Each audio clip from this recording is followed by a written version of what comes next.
கர்த்தர் அதிசயங்களை செய்கிறார் ஊழியங்கள் வழங்கும் ஜீவ வார்த்தை. இந்த நாளுக்காக ஆண்டவருக்கு நன்றி செலுத்துகிறேன். இந்த நாள் இந்த 2025 வருடத்தின் இறுதி நாள். இந்த வருடம் கர்த்தர் வாக்கு கொடுத்திருந்தார், உங்களை ஸ்திரப்படுத்த வேண்டும். கண்டிப்பா நிறைவேறி இருக்கும். 2025 வாக்குத்தத்த செய்தியை நீங்க கேட்டிருப்பீங்கன்னா கண்டிப்பாகவே நீங்க ஸ்திரப்படுத்தப்பட்டிருப்பீங்க. விசுவாசிங்க. இன்று என்ன நடக்க போகுது தெரியுமா? 2026 வருஷம் நாம் ஆசீர்வாதமாக இருப்பதற்கு தேவன் வைத்திருக்கிற நன்மைகளை பெற்றுக்கொள்கிற ஒரு நாள். அதாவது இன்று இரவு 9:30 மணியிலிருந்து காலை 2 மணி வரையிலும் 2026 வருடத்தின் வாக்குத்தத்த ஆசீர்வாத கூட்டம் கர்த்தர் அதிசயங்களை செய்கிறார் ஆலய வளாகத்தில் இருக்கிற மைதானத்தில் நடைபெற இருக்கிறது. குடும்பமாய் வாருங்கள். உங்கள் அனைவரையும் அன்புடன் அழைக்கிறோம். கர்த்தர் பெரிய காரியங்களை செய்ய இருக்கிறார். ஆரம்பத்திலிருந்து கடைசி வரையிலும் ஒவ்வொரு பகுதியும் தேவன் ஆசீர்வாதமாய் நடத்த போகிறார்.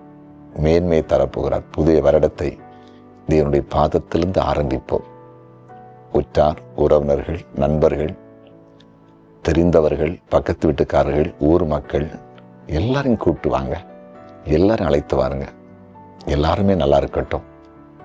ஒரு பாவி மனம் திரும்பினா பரலோக ராஜ்யத்தில் சந்தோஷம் உண்டாகுமா? பாருங்க, யோசேப்பு தன்னுடைய சகோதரர்களுக்கு உணவு கொடுத்து போஷித்து வழி நடத்தினான்.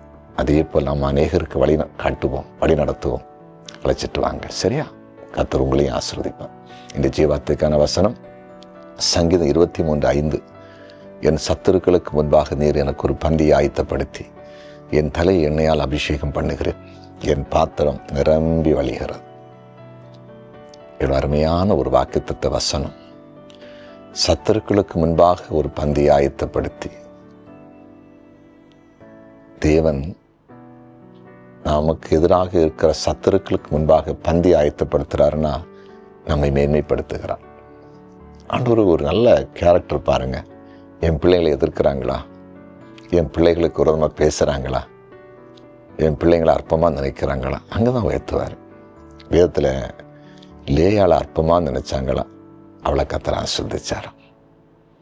இப்படிதான் உங்களுக்கு நம்ம தேவன் சாதாரணமானவர் அல்ல.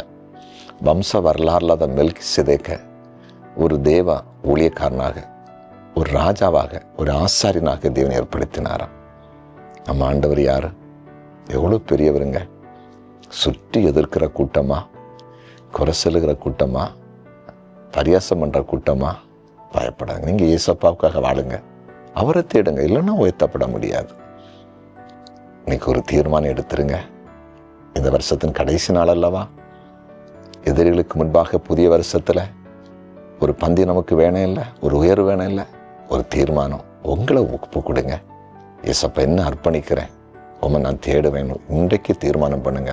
2026 உங்களை சுற்றி இருக்கிற எதிரிகளுக்கு மேலாக நீங்க மேன்மையா இருக்க போறீங்க. கர்த்தர் உங்களை உயர்த்த போகிறார். ஜெபிப்போமா? ஜெபிக்கலாம். ஆண்டவரே, உம்முடைய விலையேற பெற்ற பிரசன்னத்துக்காய் நன்றி. நீர் பேசின வார்த்தைக்காக நன்றி. 2025 வருஷத்தின் கடைசி நாளாகி இன்று எங்களோடு நீர் பேசினீங்க. நாளைய தினத்துல புதிய வருஷத்தின் ஆரம்ப நாளை பார்க்க போகிறோம்.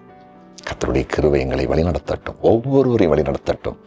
இந்த நேரத்தில் யாரெல்லாம் கண்ணீரோடு, வேதனையோடு, துக்கத்தோடு இருக்கிறாங்களோ எல்லாரும் விடுதலையாக்குங்க. யாராவது மருத்துவமனைகளிலோ, நீதிமன்றங்களிலோ, காவல் நிலையங்களிலோ அலைந்து கொண்டிருப்பாங்கன்னா உடைய பிள்ளைகளை விடுதலை ஆக்கியிருங்க. ஏசப்பா சமாதானத்தோடு, சந்தோஷத்தோடு, மகிழ்ச்சியோடு புதிய வருஷத்தில் பிரவேசிக்கட்டும்.